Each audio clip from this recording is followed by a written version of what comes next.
और सब पवित्र लोगों को मसीह वंदना देते हैं। प्रभु का अनुग्रह से प्रभु ने और भी एक सुंदर संगति हमें मिल करके प्रभु को गुस्से में करने के लिए प्रभु ने हमें अवसर दिया। उसके लिए प्रभु को बहुत बहुत धन्यवाद देता हूँ। आप लोग आज सभी लोग समय पर इकट्ठा हुआ, उसके लिए मुझे बहुत आनंद है, क्योंकि हम लोग प्रभु के लोगों में डिसिप्लिन का सबसे बड़ी बात है डिसिप्लिन। तो डिसिप्लिन से कार्य करना, प्रभु का हमारा प्रभु हर एक काम समय पर करता था, है ना।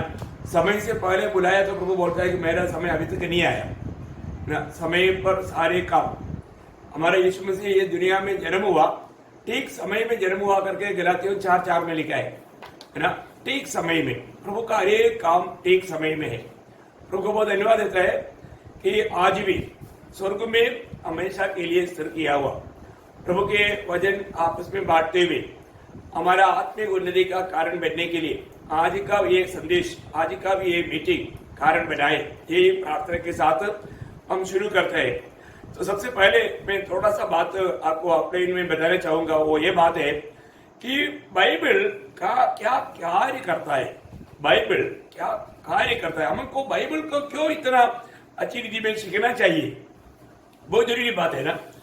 बाइबल को ही हम ज्यादा महत्व देते हैं, क्योंकि बाइबल सबसे बड़ी बात है कि बाइबल प्रभु यीशु मसीह का गवाही देता है। उत्पत्ति से लेकर के रेवलेशन तक का सारे वचन को अगर आप पढ़ेंगे, वहां पर एक बात को हमें देखने के लिए मिलेगा, सारा वचन प्रभु यीशु मसीह का गवाही देता है। यीशु मसीह का गवाही देता है, ये तो महत्वपूर्ण बात है। और हमें प्रभु यीशु मसीह को अधिक जानने के लिए हमारे लिए सबसे महत्वपूर्ण मार्ग वो बाइबल को जानना है। इसलिए मैं पिछली बार भी आप लोगों को विनती किया था, कम से कम एक सच्चा आत्मीय जीवन बिताने के लिए चाहने वाले व्यक्ति को करीब 15-20 चैप्टर तो एक दिन रोज पढ़ना ही चाहिए है। अगर ऐसे नहीं है तो हम आत्मिक जीवन करके कहने तक एक प्रकार धोखा का बात हो जाएगा। पर तो बहुत लोग ऐसा करते नहीं। मैं आशा करता हूँ आप लोगों के जीवन में इस विषय में आप लोगों ने थोड़ा मतलब जीवन में चेंजेस लाया होंगे। तो प्रभु यीशु मसीह जब दुनिया में था तब यहूदी लोगों को प्रभु ने इस वचन का महत्व गाते हुए कहा। यूहन्ना का सुसमाचार उसका 5 अध्याय 39 वचन में देखो वचन क्या कार्य करता है। यीशु मसीह यहाँ पर बताता है पवित्र शास्त्र, जब यूहन्ना का सुसमाचार 5 अध्याय उसका 5:39 तुम पवित्र शास्त्र में ढूंढते हो क्योंकि समझते हो कि उसमें अनंत जीवन तुम्हें मिलता है, और यह वही है जो मेरी गवाही देता है। ये वही है जो मेरा गवाही देता है। देखिए इस बाइबल के बारे में या इस वचन के बारे में प्रभु यीशु मसीह कहता है ये मेरा गवाही देता है। देखिए बहुत बड़ी बात है प्रभु का वचन ही प्रभु का गवाही देता है ना। उसका 46 वचन भी पढ़िएगा, वही 5 अध्याय का 46। क्योंकि यदि तुम मूसा का विश्वास करते तो मेरा भी विश्वास करते, इसलिए कि उसने मेरे विषय में लिखा है। देखा मूसा, देखिए मूसा जो भी लिखा वो मेरे बारे में लिखा करके यीशु मसीह यहाँ पर गवाही दे रहे हैं। अब देखिए मूसा का पंचग्रंथ है, आपको सबको मालूम है ना। जब उस उत्पत्ति का किताब से लेकर के व्यवस्था और इनका किताब तक ये 5 किताब मूसा के द्वारा लिखा गया। तो ये 5 किताब प्रभु यीशु मसीह बोलता है ये मेरा गवाही दिया, मूसा ने मेरा गवाही दिया।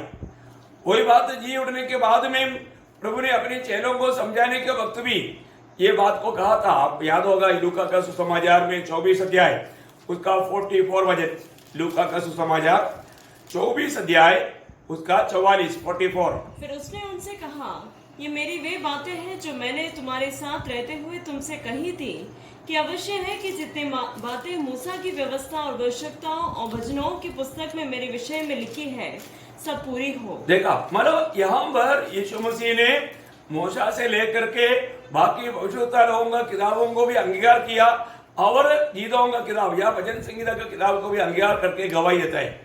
इन सारे वचनों में मेरे बारे में है। प्रभु अपने बारे में हमारा लिखा हुआ बातों को अपनी शैलों को समझाया। बोलने का अर्थ प्रभु का वचन कितना सुंदर है। इस वचन को हमें किसी रीति में हमें जानना चाहिए। आज भी बहुत लोगों को प्रभु का वचन का महत्व इतना मालूम नहीं। प्रियो, इस जीवन में हमको ज्यादा से ज्यादा प्रभु के वचन के साथ एक गहरा नाता जोड़ करके जीना चाहिए, है ना? क्योंकि पवित्र शास्त्र बाइबल ये वचन क्या करता है, एक बात मैं आपको बताऊं। पहली बात यीशु मसीह का गवाही देता है। दूसरी बात क्या आपको मालूम, जब दूसरा तिमोथी 3 अध्याय उसका 14 वचन का बी पार्ट में, दूसरा तिमोथियुस 3 अध्याय 14 वचन की बी पार्ट में लिखा है, यह जानकर दृढ़ बना रह। मनुष्य ने रची क्या यानी आपको, और नेक्स्ट वर्स, अगला वाक्य। और बचपन से पवित्र शास्त्र तेरा जाना हुआ है, जो तुझे मसीह पर विश्वास करने से उद्धार प्राप्त करने के लिए बुद्धिमान बना सकता है। उद्धार प्राप्त करने के लिए बुद्धिमान बना सकता है। मतलब हमारा उद्धार पाने के लिए बुद्धिमान बनाने वाला कार्य कौन करता है? पवित्र शास्त्र, ये वचन। आज भी बहुत लोगों का, आज हम लोग जो पढ़ने के लिए जा रहा है, बहुत आत्मीय जीवन का बहुत बड़ा ये गहरी बात है। मैं उससे पहले आपको थोड़ा आउटलाइन इसलिए दे रहा हूं, प्रियो, हमारा उद्धार पाने के लिए हमें ज्ञानी बनाने वाला बात ये कैसे मिलेगा? ये वचन के द्वारा। ये वचन के सिवा ये काम नहीं हो सकता। इसके लिए हम अनेक पवित्र लोग जानना, इसलिए वचन को जानना कितना जरूरी बात है। वचन का एक सही प्रकार का एक अध्याय स्टडी ये होना हमारे लिए बहुत आवश्यक बात है। तभी हम उद्धार का कार्य में एक सच्चा समझदार बनेगा, ज्ञानी बनेगा। आज भी मैं पिछले दिन में आपको बोलने के समय में आप में से बहुत लोगों को बहुत शंका आया होगा कि ये उद्धार के बारे में क्या कह रहा है। 3 प्रकार का उद्धार के बारे में कई लोग पहली बार सुना होगा, कई लोगों ने पहले से जाना भी होगा, ऐसे बात नहीं। तो मैं एक बात आपको बताना चाहूंगा कि ऐसा एक संदेह लोगों को आता है हमारे जीवन में, प्रभु के वचन के द्वारा हमारा उद्धार पाने के लिए हमें ये वचन ज्ञानी बनाता है। और आप सबको मालूम है जितना भी लोगों का उद्धार हुआ है, कैसे हुआ? ये वचन के द्वारा हुआ। हमारा नया जन्म, हमारा उद्धार कैसे हुआ, है ना? ये वचन के द्वारा। अगर ये वचन अगर हमें प्रकाशित करके अगर नहीं मिला होता तो हमारा नया जन्म नहीं होता। जब तक अगर नया जन्म नहीं होता तो आज हमें प्रभु का संतान होने का ये पदवी कभी नहीं मिलता था। देखिए, ये नया जन्म, आज भी बहुत लोगों को नया जन्म कैसे मिलता है इसके बारे में संदेह है, क्योंकि वचन नहीं जानता। लेकिन पहला पत्रोस 1 अध्याय का 23 वचन में, 1 पीटर चैप्टर 1 वर्स 23, आप लोगों को जानने के लिए मैं ये रेफरेंस को 2-3 बार बोलता हूँ। मतलब कौन सा भाषा पकड़ेगा मुझे मालूम नहीं। पहला पत्रोस उसका 1 अध्याय का 23 वचन, क्योंकि तुमने नाशवान नहीं पर अविनाशी बीज से परमेश्वर के जीवित और सदा ठहरने वाले वचन के द्वारा नया जन्म पाया है। देखा आपने नया जन्म कैसे पाया, है ना? बहुत लोगों को नए जन्म के बारे में इतना मालूम नहीं, लेकिन परमेश्वर का जीवित वचन के द्वारा, अविनाशी बीज, परमेश्वर के वचन के द्वारा नया जन्म पाया है। बहुत से रेफरेंस है, मैं उन सारे रेफरेंस को अभी मैं यहाँ पर पढ़ाना नहीं चाहता हूँ, परंतु एकदम क्लियर रीति में, साफ रीति में यहाँ पर पत्रोस कहता है तुम वचन की द्वारा नया जन्म पाया है। मतलब इसमें कोई संदेह का बात नहीं है। अभी मतलब 1 कुरिन्थी 4:15 में पौलुस कहता है कि तुम सुसमाचार के द्वारा, मैं तुम्हारा पिता है, आत्मीय पिता है, तुम सुसमाचार के द्वारा नया जन्म पाया। याकूब 1:18 में याकूब बोलता है इस वचन के द्वारा तुम नया जन्म पाया। बोलने का अर्थ प्रियो, इस वचन या प्रभु का वचन के द्वारा ही नया जन्म है। कई लोगों को लगता है, कई लोग ऐसा सिखाता भी है, डुबकी लेगा तो, बपतिस्मा लेगा तो नया जन्म हो गया। नो, बपतिस्मा के द्वारा नया जन्म नहीं होता। नया जन्म पाया हुआ लोगों के लिए बपतिस्मा है। पर कई बार कई लोग वचन का सच्चा प्रकाश ना होने के कारण ऐसा उल्ट पुल्ट काम भी करता है। तो सबसे बड़ी बात, मैं मेरा विषय हो नहीं तो मैं उस पर भी ज्यादा जाता। लेकिन एक बात जानना प्रियो, नया जन्म क्लियर रूप में प्रभु का वचन के द्वारा है। इसके बारे में बाइबल क्या करता है, हमें नया जन्म देता है, या परमेश्वर का वचन हमें नया जन्म देता है। एक मतलब चौथी बात, मैं पहले बात में आपको बताया बाइबल प्रभु यीशु मसीह का गवाही देता है। दूसरी बात, बाइबल हमें उद्धार पाने के लिए हमें बुद्धिमान बनाता है। तीसरी बात हमने देखा, इस वचन हमें नया जन्म देता है। चारवीं बात क्या है कि ये वचन हमारा आत्मिक भोजन है। मतलब आत्मिक भोजन का रूप में दोनों प्रकार, ये दूत भी है, भोजन भी है। आपको याद है जब पहला पत्रोस 2 अध्याय का 2 वचन, नए जन्मे हुए बच्चों के समान निर्मल आत्मिक दूध की लालसा करो ताकि उसके द्वारा उद्धार पाने के लिए बढ़ते जाओ। हाँ, उसके द्वारा उद्धार पाने के लिए बढ़ते जाओ। मतलब अभी हमारे जीवन में एक नया जन्मा हुआ बच्चे की नींद, आत्मिक दूत, हमारे पितरीय मनुष्य, अंदर का मनुष्य, हमारे में 2 मनुष्य, एक बाहर हमें जो दिखता है वो मनुष्य और एक अंदर का मनुष्य। तो हमारा आत्मिक मनुष्य में नया बनते जाना, उद्धार पाते, उद्धार में बढ़ते जाना, ये काम भी कैसे होता? वचन के द्वारा, है ना। ये वचन का महत्व हमें जानना। इस वचन हमें एक प्रकार दूत का काम करता है, दूसरी प्रकार कौन सा काम करता है? भोजन का काम है। आपको मालूम है मत्ती के सुसमाचार 4 अध्याय का 4 वचन में, मैथ्यू चैप्टर 4 वर्स 4, वहां पर हम क्या देखते हैं? जब 40 दिन प्रभु यीशु मसीह उपवास करने के बाद में प्रभु यीशु मसीह को भूख लगा, उस समय में परीक्षक आकर के बोलता है, तुम परमेश्वर का पुत्र है तो है, ये पत्थर को रोटी बनाकर खा करके अपना भूख मिटाओ। है तब प्रभु यीशु मसीह बताने वाला बात है, मनुष्य सिर्फ रोटी से नहीं जीता, परमेश्वर के मुंह से निकले वाला हर एक वचन के द्वारा जीवित रहता है। प्रियो, प्रभु का वचन हमारा आत्मिक भोजन है। आज इस भोजन को प्राप्त करने में, अपने जीवन में अनुभव करने में, उसको आजमाने में हम कहां तक उलझाइए, है ना। आज भी बहुत लोग प्रभु का वचन जैसा हमें प्राप्त होकर के उसको खाना चाहिए, लोग खाता नहीं, उसका कमजोरी बहुत लोगों में दिखता है। तो हमारे जीवन में आज प्रभु का वचन के प्रति, है ना, भूख प्यास हमारा कितना है? वचन को हम कहां तक मतलब दूध के रूप पीता है और खाने के रूप खाता है? जरूरी बात है। ये बच्चों के लिए दूध भी है और शानाओं के लिए मतलब ये भोजन भी है। तो हम एक शाना बन के आए, तो आत्मीय जीवन में उन्नति पा गया, तो हमें ये वचन खाने के रूप में हमारे जीवन में अनुभव हो जाएगा, संतुष्ट हो जाएगा, तृप्त हो जाएगा। और एक बात मैं आपको बताना चाहूंगा कि मतलब ये वचन सबसे बड़ा एक काम करता है। 2 तिमोथी 3 अध्याय उसका 16-17 वचन, 2 तिमोथियुस 3 अध्याय, 2 तिमोथियुस चैप्टर 3 वर्स 16 and 17। संपूर्ण पवित्र शास्त्र परमेश्वर की प्रेरणा से रचा गया है और उपदेश और समझाने और सुधारने और धर्म की शिक्षा के लिए लाभदायक है, ताकि परमेश्वर का जन सिद्ध बने और हर एक भले काम के लिए तत्पर हो जाए। परमेश्वर का जन को सिद्ध करने वाला कार्य प्रभु का वचन करता है। इसका मतलब आज बहुत लोग मतलब सिद्ध क्यों नहीं बनता? क्योंकि ये परमेश्वर का वचन के साथ का उनका नाता बहुत कमजोर है।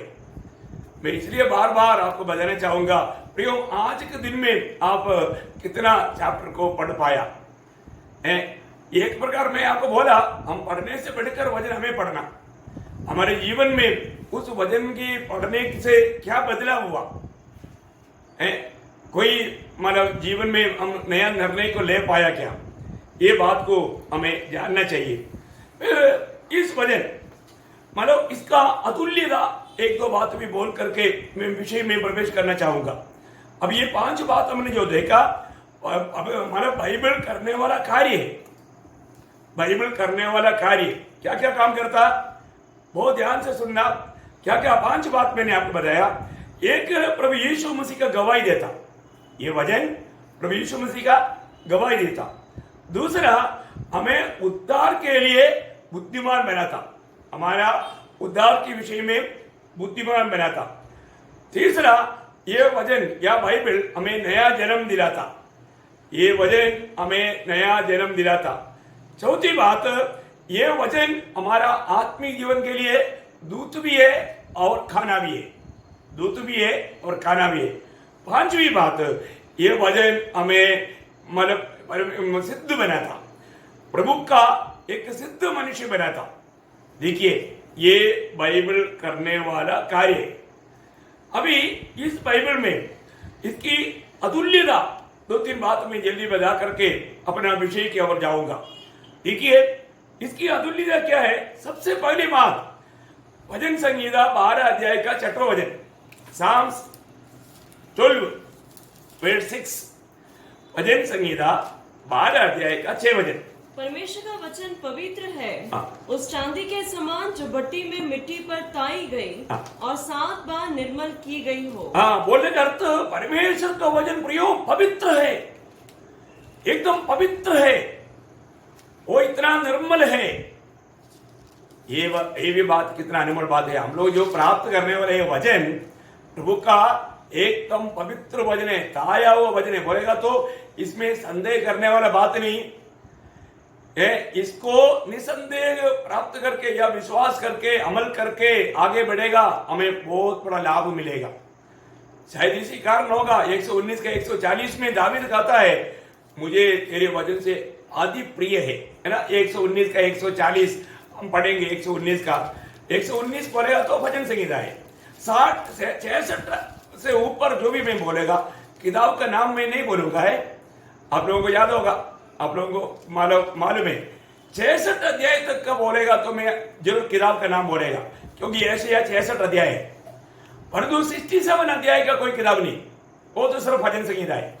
इसलिए 66 से ऊपर जो भी रहेगा मैं आपको किताब का नाम नहीं बोलूंगा। और आप सोच लीजिए, अगर मैं 68 का 16 बोल दिया तो भजन संहिता है। इसी प्रकार अभी 119 उसका 140, तेरा वचन पूरी रीति से ताया हुआ है, इसलिए तेरा दास उससे प्रीति रखता है। देखा, तेरा वचन पूरी रीति से ताया हुआ है, इसलिए तेरा दास उस वचन से प्रीति रखता है। इसका मतलब यहाँ पर का विषय क्या है कि उसकी अतुल्यता बोलेगा तो संपूर्ण रीति में को पवित्र किया गया हुआ है या पवित्र है। बहुत बड़ी बात है। मतलब हम सुनने वालों को वचन में कुछ जोड़ने का तोड़ने का कार्य है ही नहीं प्रिय। हमारी युक्ति के अनुसार उसको विभाजित करने वाला बात भी नहीं। वचन को वचन के द्वारा हम लोग उसको विशाल करके सीखेगा, उसका प्रकाश प्रभु वचन के द्वारा हमें देगा। तो बहुत बड़ी बात है। तो मैं आपको बताना चाहूंगा, पहली बात इसकी अमूल्यता, मूल्यता का बात, ये पवित्र है, पवित्र वचन है। दूसरी बात, ये 119 का 103 में हम देखता है ये वचन मधु से भी मीठा है। बहुत बड़ी बात है ना। ये वचन हम कितना चाहना चाहिए। 119 का 103, तेरे वचन मुझको कैसे मीठे लगते हैं, मुझको कैसे मीठे लगते हैं, वे मेरे मुंह में मधु से भी मीठे हैं। मेरे मुंह में मधु से भी मीठी है। देखा, मधु से भी मीठा है। देखो कितना भी बीमार व्यक्ति भी मधु में हाथ लग गया तो थोड़ा चख लेता है। देखो वो इतना स्वादिष्ट है, इतना मीठा है। हाँ प्रियो, प्रभु का वचन का महत्व है, वो प्रभु का वचन का मूल्यता है, वो मधु से भी मीठा। दुनिया में मिलने वाला सबसे मीठा चीज मधु है, मधु से भी ये मीठा है। बोलने का मतलब उसका अमूल्यता हम लोग इसमें समझ सकता है। और एक बात, तीसरी एक बात मैं आपको बताऊं, वही 119 का 72, उसी 119 का 72 72 वचन, तेरे दी हुई व्यवस्था मेरे लिए हजारों रुपयों और मोहरों से भी उत्तम है। हजारों रुपयों और मोहरों से भी उत्तम है। हजारों रुपयों और मोहरों से भी उत्तम है। अब देखिए, और अब उसके साथ 120, उसी अध्याय का 127, 119 का 127, इस कारण मैं तेरी आज्ञाओं को सोने से वरन कुंदन से भी अधिक प्रिय मानता हूँ। देखा, सोने से भी मूल्यवान, कुंदन से भी अधिक चाहने लायक। आप देखिए, बोलने का अर्थ ये वचन का अमूल्यता उस समय की अनुवाद में देखेगा तो मतलब सोना और कुंदन उस समय में बहुत बड़ा मूल्यवान वस्तु है, और तो उससे भी बढ़कर है। इसका मतलब हमारे जीवन में हमें प्रभु का वचन का अमूल्यता को जान करके उसको स्वीकारना ये हमारा कर्तव्य है। मैं इसलिए उसको जोर दे रहा हूं।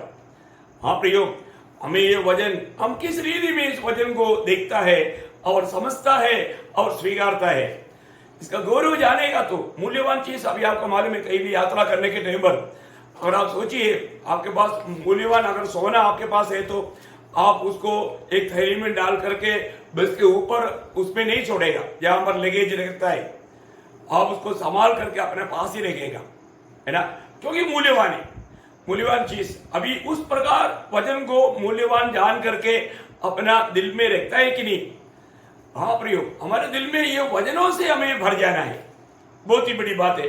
उसका लाभ का बात है, उपयोग का बात है, हम और एक समय में देखेगा। और चारवा बात क्या है कि ये वजन को 119 का ही 111, 119 का 111। मैंने तेरे चितौनियों को सदा के लिए अपना नीच भाग कर लिया है। देखा, सदा के लिए अपना नीच भाग कर दिया। ओह, क्या अनमोल बात है प्रिय। परमेश्वर का वचन को सदा के लिए अपना नीच भाग कर दिया है।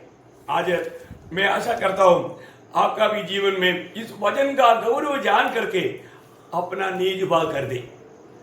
बहुत बड़ी बात, सदा के लिए, सदा के लिए, है ना, बहुत ही अनमोल बात है। प्रभु ने वचन को इतना महत्व दे सकता है तो हमें कितना अधिक देना चाहिए प्रिय। आज अपनी अपनी भाषाओं में प्रभु का वचन हमारे हाथ में आया, ये प्रभु का अगप्य प्यार है, उसके लिए कितने लोग अपना जान कुर्बान किया। बहुत ही अनमोल बात है। मैं इसलिए आपको बताना चाहूंगा, मतलब एक सच्चा उद्धार पाया व्यक्ति इस वचन की सिवा कभी भी आत्मिक उन्नति नहीं पाता। इसलिए मानव प्रभु का वचन को ना जाना हुआ व्यक्ति प्रभु को भी नहीं जान सकता। इसलिए हमारा आत्मिक उन्नति के लिए सिर्फ नहीं, प्रभु को जानने के लिए भी हमें प्रभु का वचन को ठीक से जानना बहुत ही अनिवार्य बात है। तो मैं और भी आउटलाइन में नहीं जाते हुए मतलब विषय की ओर आगे बढ़ना चाहूंगा। अभी आपको मालूम है हम लोग एक हफ्ता के बाद मिलता है, तब क्या होता, वो पिछली बार सुनाया हुआ बात लोग भूल जाता है ना। ऐसे एक भूलने वाला बात लोगों को, कहानी है तो नहीं भूलता पर तो वचन भूल जाता है ना। अब आपका भी अनुभव में होगा, है ना। शायद एक दिन के बाद में भी लोगों को पूछेगा तो ओ क्या था मैं भूल गया, पर तो कहानी आप देखो, कहानी एक दिन क्या एक साल के बाद भी पूछेगा तो उनको वो जैसा बोला वैसे ही बोलेगा, क्योंकि मतलब वो दुनियादारी की बात है, दुनिया की बातें सबको उनका माइंड में रहता है। ओके, तो मैं कल आपको मतलब पिछली बार आपको ये बात बताया था, अपना जीवन का 3 प्रकार का उद्धार के बारे में संक्षिप्त में बोल करके आगे बढ़ना चाहूंगा। कि हमने देखा हमारा आत्मा पाप की सजा से उद्धार पाया, भूतकाल में हो गया। भूतकाल में हमारा आत्मा मतलब जो भी व्यक्ति उद्धार पाया वो कहां पर उद्धार पाया? आत्मा में।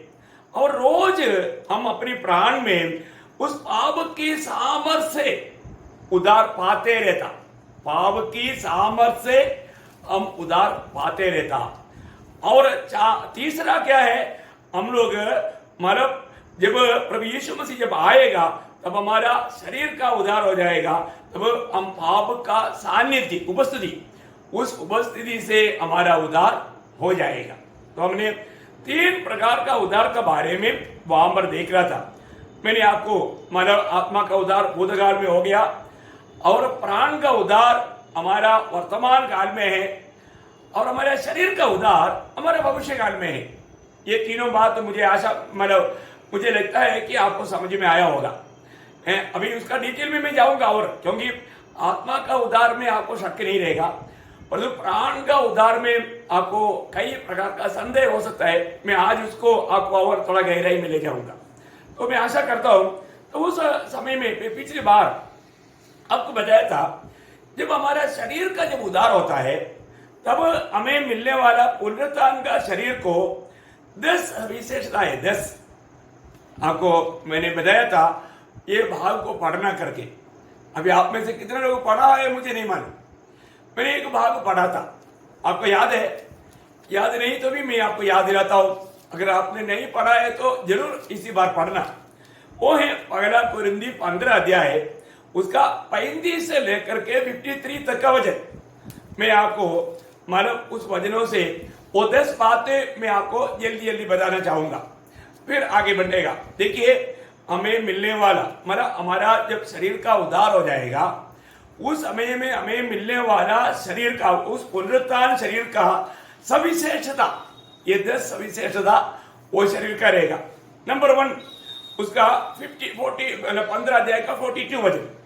मुर्दों का जी उठना भी ऐसा ही है। हाँ। शरीर नाशवान दशा में बोया जाता है हाँ। और अविनाशी रूप में जी उठता है। देखा, अभी हमारा जो पुनरुत्थान होगा, शरीर नाशवान दिशा में बोया जाने के बाद में अविनाशी दिशा में, देखिए अभी जो हमें मिलने जा रहा है वो शरीर अविनाशी है, कभी भी नाश नहीं होगा। मतलब आज का जो शरीर है वो नाशवान शरीर है, तो वो नाश हो जाएगा, तो हमें एक अविनाशी शरीर मिलेगा। नंबर 1 बात। दूसरी बात, उसका 43 वचन, वह अनादर के साथ बोया जाता है हाँ। और तेज के साथ जी उठता है। देखा, अभी हमको जो मिलने वाला शरीर बहुत तेज से भरा रहेगा। अनादर के साथ बोया हुआ वो शरीर अभी तेज के साथ जी उड़ेगा। तो आपको ये जान करके खुशी होगा प्रियो, कितना तेज पाएगा वो उस दिन मालूम पड़ेगा। उसका भी कुछ बातें हमें जानना जरूरी है, आगे क्लासों में आपको बताएंगे ना। तेज में भी फर्क रहेगा, लेकिन हमें मिलने वाला शरीर एकदम तेज का शरीर है। और तीसरी बात, उसका 43 वचन वापस आगे मेरे निगाह में, हाँ। निर्बलता के साथ बोया जाता है, निर्बलता के साथ बोया जाता है और सामर्थ्य के साथ जी उठता है। देखो, वो शरीर एकदम सामर्थ्यशाली शरीर है, सामर्थ्यवान शरीर। अब ये शरीर में निर्बलता बहुत है, इसलिए कोरोना भी आकर के अटैक कर रहता है, और उस शरीर में कोई कोरोना नहीं है, किसी प्रकार का और कोई भी प्रकार का तकलीफ आकर के उसको आक्रमण नहीं कर सकता। वो शक्ति के साथ, हमारे शक्ति का एक शरीर है।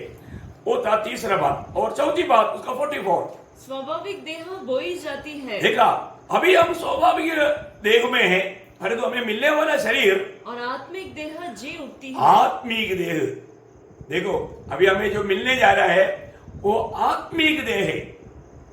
देखिए, हमारे अंदर आपको सबको मालूम है, बाहर दिखने वाला एक शरीर भी है, अंदर एक आत्मिक शरीर भी है। हमें अभी मिलने जा रहा है एक आत्मिक देह है। 5वीं बात, उसका 54, और जब यह नाशवान अविनाश को पहन लेगा, बस नाशवान दिशा से अभी क्या करेगा, अविनाश को पहन लेगा, अविनाश को पहनेगा। एक अविनाशी शरीर हमें मिलेगा, हम हमेशा बना रहने वाला एक शरीर को प्राप्त करेगा।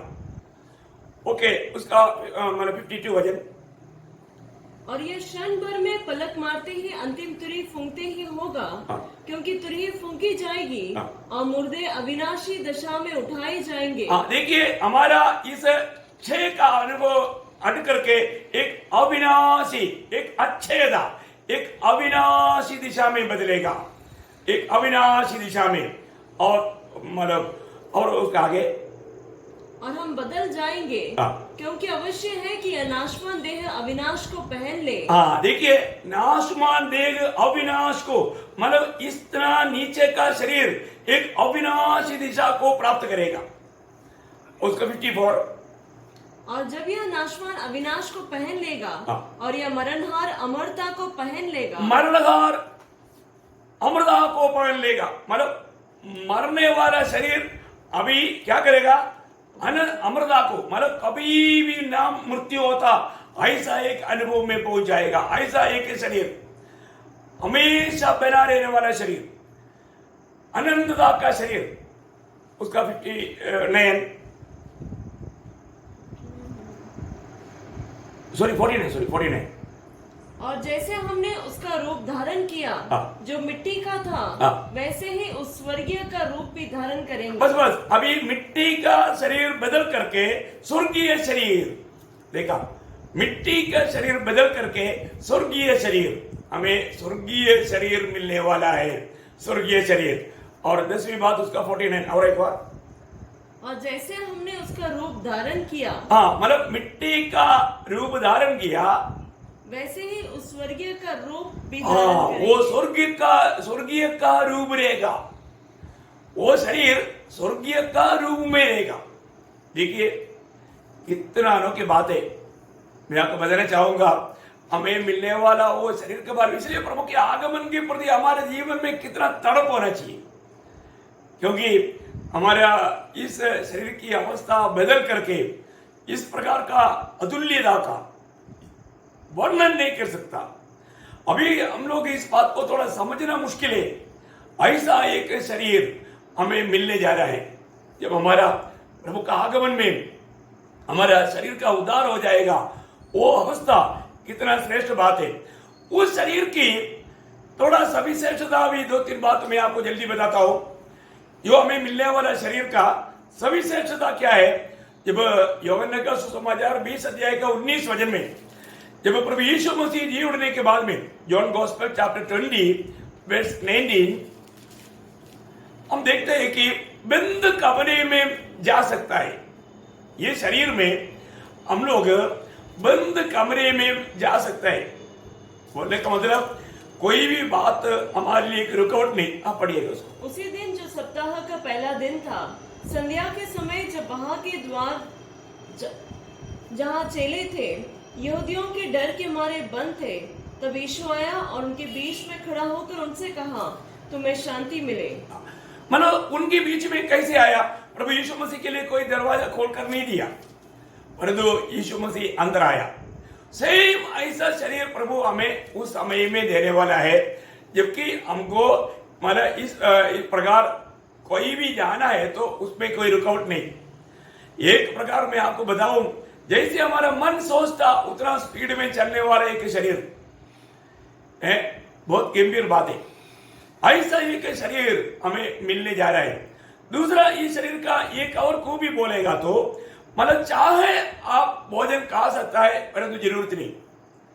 इस शरीर में मिलने के समय में भी, अभी आपको मालूम है लूका का सुसमाचार उसका 24 अध्याय उसका 42-43 वचन, लूका का सुसमाचार उसका 24 अध्याय उसका 42 और 43। उन्होंने उसे भुनी हुई मछली का टुकड़ा दिया। ये प्रभु यीशु मसीह जी उठने के बाद में मतलब उनको मतलब दिया हुआ और खाया हुआ अवस्था के बारे में यहाँ पर वर्णन है। हाँ। उसने लेकर उनके सामने खाया। देखो मतलब उस समय में भूख लगा इसलिए खाया, ऐसे नहीं। देखिए उस शरीर में भी चाहे तो खाने में कोई प्रॉब्लम नहीं, और वो कोई भूख मिटाने के लिए नहीं, उनकी खुशी के लिए, उनकी तसल्ली के लिए। और एक बात भी है, उस शरीर में वो शरीर की अवस्था क्या रहेगा कई लोगों को मालूम नहीं, इसलिए मैं आपको ये बात बताना चाहूंगा कि उसी 24 लूका 24 का 39-40, मेरे हाथ और मेरे पांवों को देखो कि मैं वही हूँ, मुझे छूकर देखो, क्योंकि आत्मा के हड्डी मांस नहीं होता जैसा मुझ में देखते हो। हाँ देखिए, इस पुनरुत्थित शरीर में मांस और हड्डी भी रहेगा। देखिए मांस और हड्डी रहेगा। देखो बहुत ही अद्भुत बात है। मतलब यहाँ पर बहुत से बातों में जाने का मतलब जरूरत नहीं है करके मैं सोचता हूँ आप लोगों को इतना बातें मतलब समझ गया होगा। अभी हमारा प्राण के उद्धार के विषय में लोगों को संदेह बहुत आता है। मैं उस विषय में आपको ज्यादा गौर देना चाहूंगा। ये प्राण की उद्धार है, मतलब प्राण बोलेगा तो हमारा पुराना जीवन का सारे बुराइयों का सिंहासन है। वो एक प्रकार हमारा पुराना सारा स्वभाव वहां पर केंद्रीकृत है ये प्राण में। इसलिए प्राण का उद्धार के विषय में हमें बहुत अच्छी रीति में जानना जरूरत बात है। एक वचन पढ़ेंगे, याकूब का पत्री उसका 5वां अध्याय उसका 21 वचन। याकूब उसका 5वां अध्याय का 21 वचन। इसलिए सारी मलिनता और बैरभाव की बढ़ती को दूर करके उस वचन को नम्रता से ग्रहण कर लो जो हृदय में बोया गया और जो हमारे प्राणों का उद्धार कर सकता है। देखिए अभी यहाँ पर प्राण का भी उद्धार में बढ़ने के लिए हमें क्या चाहिए? प्रभु का वचन, प्रभु का वचन। इसलिए हम लोग हमेशा वचन पर ज्यादा गौर देता है। प्रियो, हमारा प्राणों का उद्धार के लिए, इसका मतलब हमारा प्राण वर्तमान युग में है होते रहता है। बहुत ध्यान से सुनना, प्रभु के वचन को बहुत गौर देकर समझना, क्योंकि अगर हम वचन सुनने के समय में लापरवाही करेगा तो धोखा प्राण के उद्धार में होगा। इसी कारण हमारा प्राण के उद्धार कैसे होगा? प्रभु का वचन को नम्रता से ग्रहण करने के द्वारा। कई बार लोगों को क्या लगता है, मैं सब समझ गया, अभी मुझे कोई उपदेश करने की जरूरत नहीं, मुझे कोई समझाने की जरूरत नहीं, क्योंकि मेरा उद्धार हो गया। प्रियो, जरूर आपका उद्धार हुआ, कहां पर? सिर्फ आत्मा का। अभी आप जब तक जिंदा है आपका प्राण का उद्धार होते रहता है। ये वर्तमान काल की बात है, मैं इसलिए आपको बताना चाहूंगा। हमारा प्राण का उद्धार के लिए प्रभु का सहायता और हमारा परिश्रम दोनों चाहिए। ये एक हल्की सी बात नहीं, ये एक क्षण में होने वाला बात नहीं। हमारा आत्मा का उद्धार पाने के बाद में जब तक प्रभु नहीं आता या हमारा मृत्यु नहीं होता तब तक चलने वाला एक लॉन्ग प्रोसीजर है हमारा प्राण का उद्धार। कोई ऐसा बोल सकेगा कि मेरा प्राण का उद्धार हो गया? उद्धार हो गया तो फिर प्रियो वो व्यक्ति ये दुनिया में फिर नहीं रहेगा, क्योंकि ये दुनिया में जाने से पहले वो व्यक्ति ऐसा सोचने वाला कई पापों में बढ़ करके उसका प्राण की उद्धार नष्ट कर सकता है। इसलिए इस बात में बहुत ध्यान देना, बहुत सावधान रहना। अभी इस प्राण के उद्धार के लिए मैं आपको बताऊं, जब रोमियो का पत्री उसका 12 अध्याय उसका दूसरा वचन, रोमन्स चैप्टर 12 वर्स 2, इस संसार के सदृश न बनो, परंतु तुम्हारे मन के नए हो जाने से तुम्हारा चाल चलन भी बदलता जाए, जिससे तुम परमेश्वर की भली और बहुती और सिद्ध इच्छा अनुभव से मालूम करते रहो। देखिए यहाँ पर हमारा प्राण के उद्धार के लिए दो बात लिखा, एक अनिरूप बनना, दूसरा परिवर्तित हो जाना। दो बात हमारा प्राण के उद्धार के लिए इस वचन में लिखा है, एक अनुरूप बनना, दूसरा परिवर्तित हो जाना। देखिए रोज ये कार्य हमारे जीवन में होते रहने का जरूरत है। मानो एक वस्तु को दूसरा एक रूप में लेकर आना, उसको बोलते हैं अनुरूप बनाना। बहुत बड़ी बात है। अभी इस दुनिया हमारे जीवन में कोई भी कार्य ना करते हुए हमको स्वर्ग के लायक, स्वर्ग की अनुरूपता में रोज बनते जाना है। दुनिया की बातों के लिए हमारे दिल को, हमारा प्राण को जाने नहीं देना। इस दुनिया की अभिलाषाओं के पीछे भागने नहीं देना है। ये हमारा अपना इच्छाओं को त्यज करके स्वर्गीय बातों पर मन लगाते हुए जीवन बिताना बहुत बड़ी बात है। आपको याद होगा कोलोसियों 3:1 में लिखा है, यदि तुम मसीह के साथ जिलाया गया है तो मसीह वर्तमान पिता की दाहिनी ओर है, उस बात की खोज में रहना, उसको ढूंढते रहना। कितना अनुभव बात है।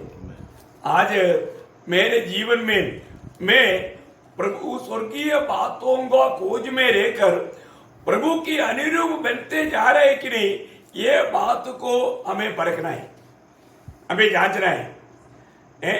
या दूसरा बात बोलता है परिवर्तित होना। हमारा परिवर्तन का कार्य भी रोज होता है, वो भी अंश अंश करके होते रहता, अंश अंश करके। जैसे जैसे वचन की प्रकाश हम प्राप्त करेगा, उसके अनुसार हमारे जीवन से बुराइयों को दूर करते हुए हम लोग प्रभु की अनुरूप दिन प्रतिदिन बनते जाएगा। दूसरा कोरिन्थी 3:18 वचन इस संदर्भ में पढ़ना अच्छा है। 2 कोरिन्थियंस चैप्टर 3:18। परंतु जब हम सबके उगाड़े चेहरे से प्रभु का प्रताप इस प्रकार प्रकट होता है, जिस प्रकार दर्पण में, तो प्रभु के द्वारा जो आत्मा है, हम उसी तेजस्वी रूप में अंश अंश करके बदलते जाते हैं। प्रियो, ये वर्तमान युग में होने वाला हमारा प्राण का रूपांतर प्रक्रिया का एक बात यहाँ पर प्रेषित पौलुस बताता है।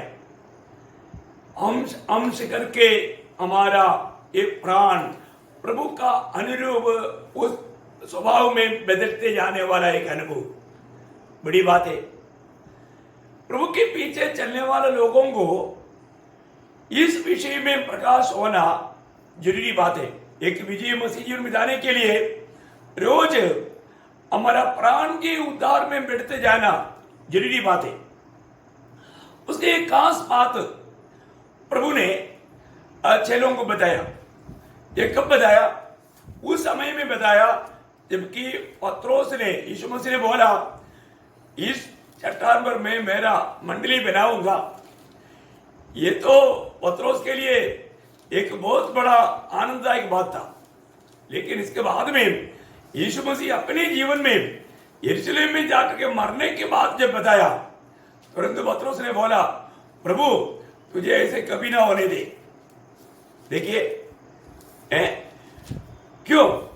क्योंकि पत्रोस मनुष्य की रीति में सोच करके प्रभु की या पिता परमेश्वर की योजना पर कुल्हाड़ी मार करके यरूशलेम में प्रभु की मृत्यु ना होने लायक कार्य में लाने के लिए पत्रोस के द्वारा शैतान ने काम किया।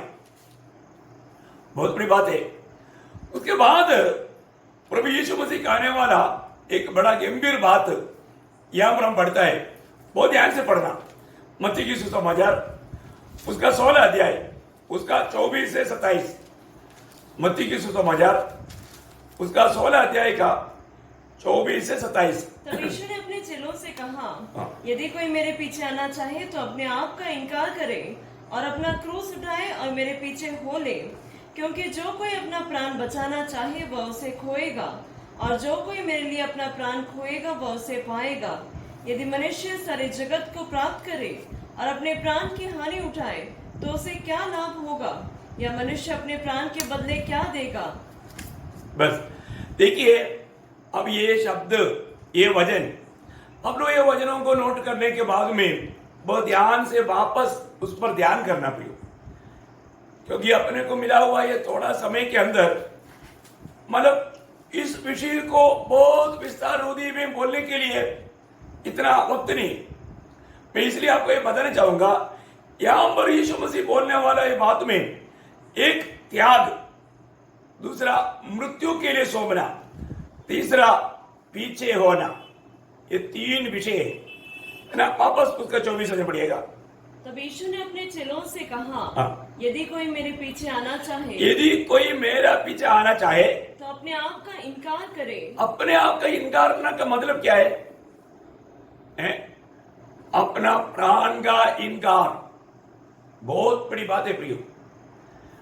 अपने आप का इनकार करे। पहले बात इनकार करना।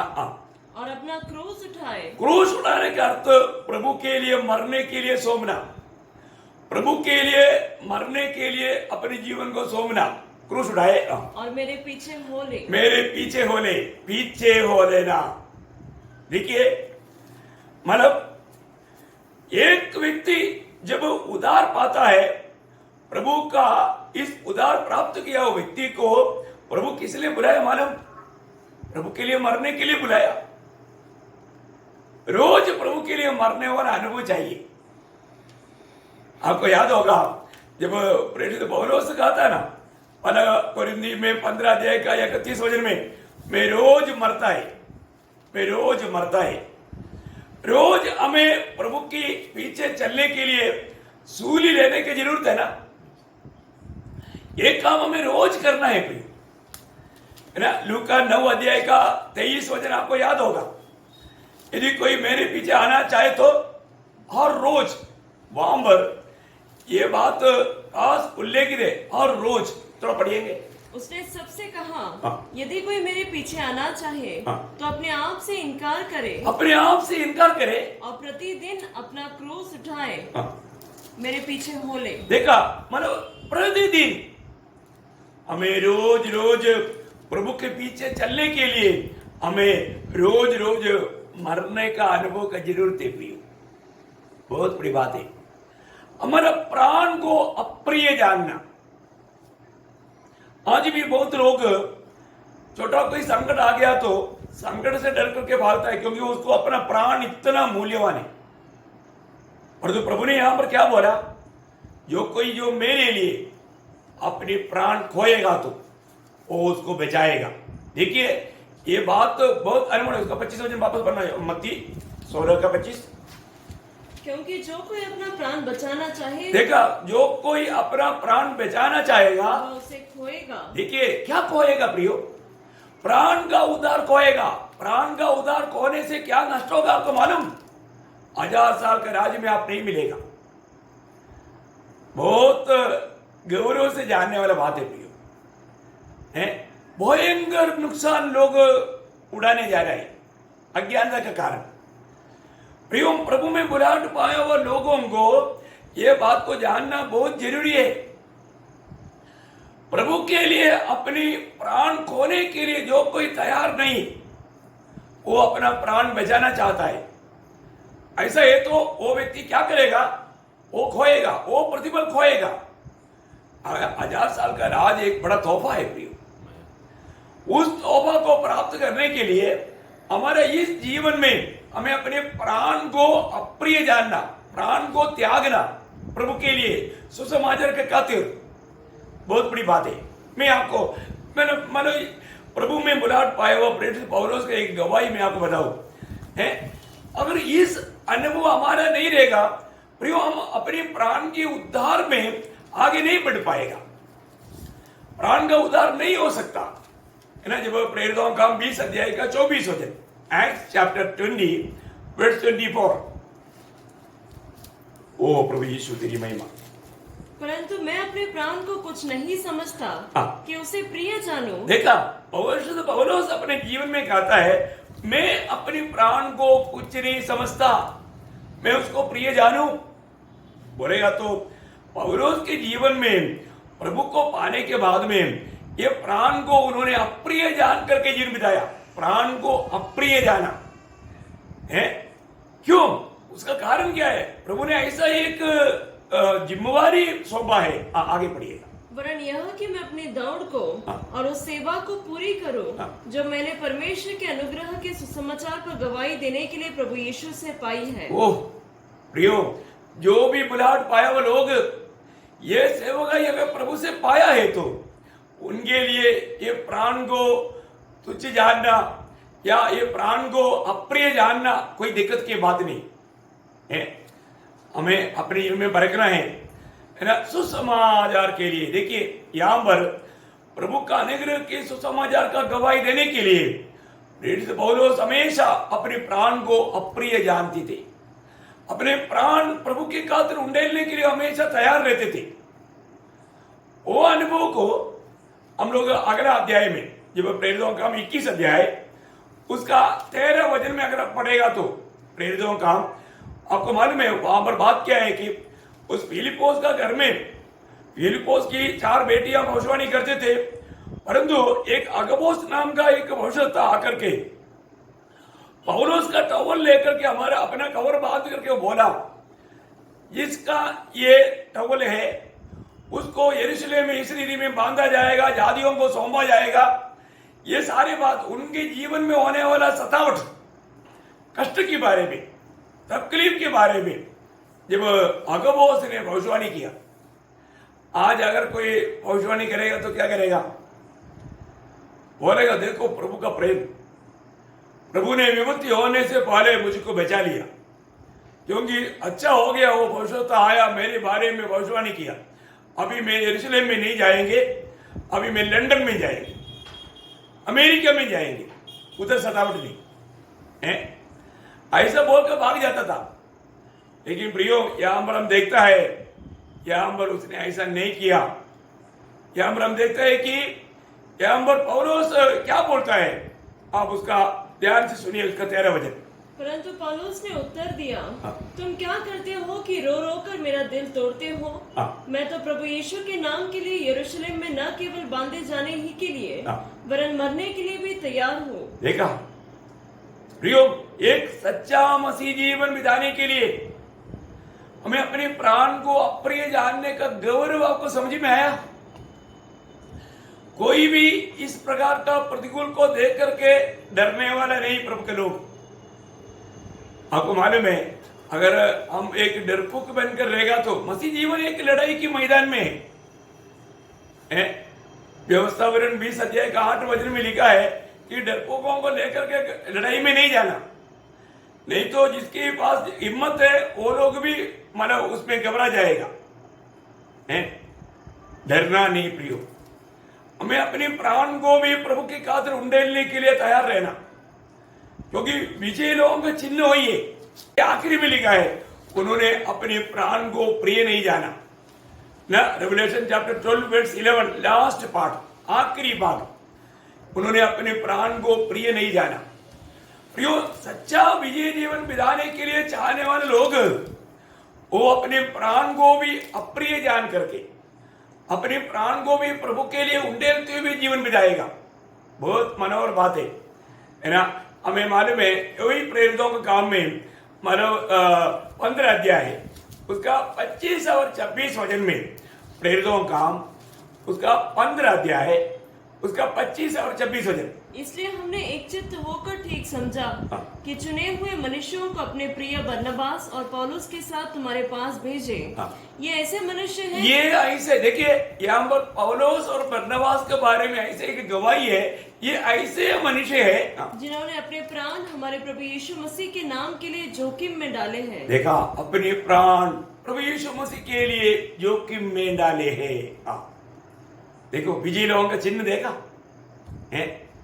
पौलुस और बरनबास कौन है? विजयी लोग है। एक सच्चा मसीह जीवन क्या है प्रियो?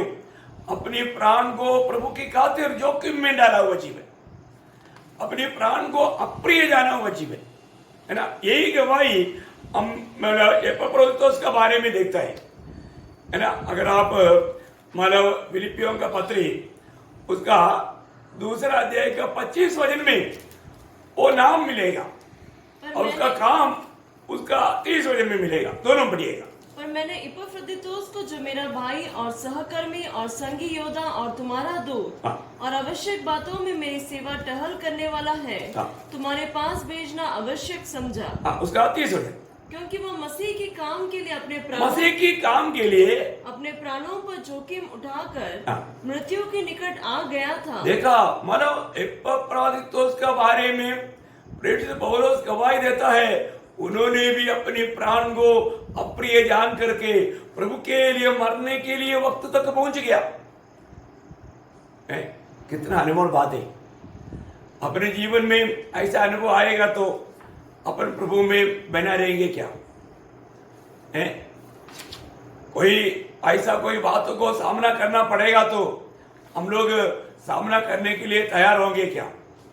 हमें ये बात को परखना है प्रियो। अपने एक ही जिंदगी है, ये प्रभु के लिए जीवन बिताना ये सबसे बड़ी बात है। तो इसका मतलब क्या है कि आज बहुत लोग मतलब मसीह कहलाता है परंतु उनका जीवन में प्रभु के लिए जीवन बिताने का एक समर्पण नहीं, एक सच्चा प्रभु के खातिर तकलीफ कष्ट सहने के लिए उत्साह नहीं। आज भी उनकी भावना, उनकी योजना, उनकी इच्छा दुनिया और दुनियादारी है। प्रभु में आने के बाद में जब रोमियो का पत्री 8 अध्याय का 5 वचन, रोमियो 8 अध्याय का 5 वचन, क्योंकि शारीरिक व्यक्ति शरीर की बातों पर मन लगाते हैं। देखिए, शारीरिक व्यक्ति शारीरिक बातों पर मन लगाता है, परंतु आध्यात्मिक आत्मा की बातों पर मन लगाते हैं। देखिए, यहाँ पर 2 प्रकार का लोग है, एक शारीरिक व्यक्ति और एक आत्मिक व्यक्ति। आज भी बहुत लोग प्रभु में आने के बाद में भी एक शारीरिक व्यक्ति के समान अपने प्राण को प्रिय जानते हुए, अनेक प्रकार की दुख संकट से अपने आप को बचाते हुए, कोई भी निंदा तकलीफ कष्ट ना आने देते हुए जीवन बिताता है। वो कौन है? शारीरिक व्यक्ति। उनका लक्ष्य क्या है? सुख जीवन। कैसे भी कोई तकलीफ कोई कष्ट निंदा ना आते हुए हैं, कैसे भी अपने आप को मसीह बताते हुए दुनिया की सारी खुशियों में डूब करके जीवन बिताना। देखो कितना बड़ा धोखा की बात है। अपनी प्राण को पुष्टि करते हुए उसी की खुशियों में जीवन बिताना, ऐसे लोग हैं प्रियो। परंतु दूसरा हम देखते हैं आत्मिक जीवन, आत्मा पर मन लगाते हुए प्रभु के लिए अपनी प्राण को भी अप्रिय जान करके एक जीवन बिताना। ये जीवन आज मैं अपनी जीवन कैसे बिताता हूं, ये बात को हमें पढ़कर देखना है ना। मतलब रोज रोज हमारा आत्मा का उद्धार पाने के बाद में अपनी प्राण को मैं कहां तक अप्रिय जान करके जीवन बिता पा रहा है, क्योंकि इस जीवन में अनंत काल की डिपॉजिट तैयारी हम कर सकता है, वो अपने प्राण के उद्धार के ऊपर है। अनंतता का हमें मिलने वाला सारे बेनिफिट्स हम जितना अधिक अपने प्राण को प्रभु की खातिर इनकार करके उसको त्यज करके जीवन बिताएगा, उसके ऊपर हम प्राप्त होने वाला बात है। शायद ये बात को वापस एक बार मत्ती उसका 16 अध्याय का 24 हो जाए।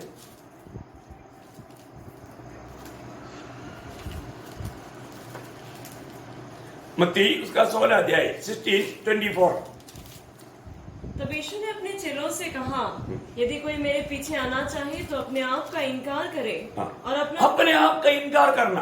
प्रियो, ये विषय को बहुत गंभीरता से जानना।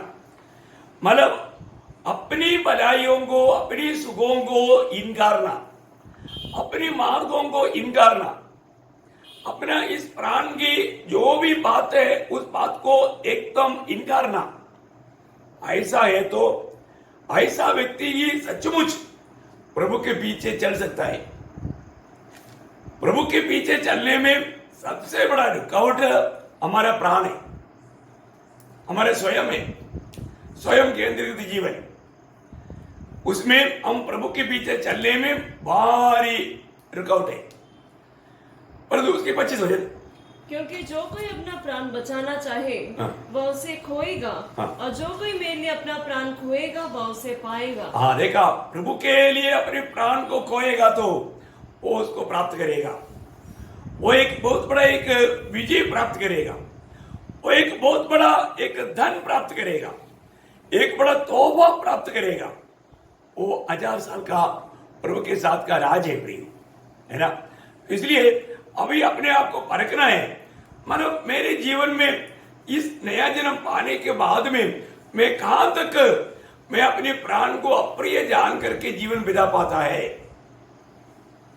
क्योंकि आपको मालूम है, दुनिया के पीछे भागते हुए, एक सुखदायक जीवन के पीछे भागते हुए, जब लोत अपनी नजर में जो अच्छा लगा सोदोम गोमोरा को चुन लिया, लेकिन लोत को क्या हुआ? लोत का चुनौती के कारण उसको सब कुछ एक दिन खो गया, नष्ट हो गया, कुछ फायदा नहीं हुआ। हाँ प्रियो, आज बहुत लोग दुनिया की सुखों के पीछे भागते हैं, दुनिया से मिलने वाला आदर सम्मान के पीछे भागते हैं, परंतु वो सब एक दिन नष्ट हो जाएगा। इसलिए प्रभु ने वही मत्ती उसका 16 अध्याय का 26 हो जाए, यदि मनुष्य सारे जगत को प्राप्त करे, सारे जगत को प्राप्त करे और अपने प्राण की हानि उठाए। देखा, सारे जगत को प्राप्त किया है, सारे जगत को जीता, परंतु अपना प्राण का हानि हुआ, बोलेगा तो 1000 साल का राज नष्ट हो गया। प्रियो, क्या फायदा, क्या फायदा? इस समय का जीवन इन्वेस्ट करने का एक सुंदर मौका है आनंदता के लिए। देखो कितना बड़ी बात है। अभी हमें आनंदता के लिए बहुत कुछ बात डिपॉजिट करके उस आनंदता में बहुत बातें हम प्राप्त करने का मौका इस छोटा सा जीवन में है। उस आनंदकाल के जीवन के सामने ये छोटा जीवन कुछ भी नहीं प्रिय, बहुत जल्दी खत्म हो जाएगा।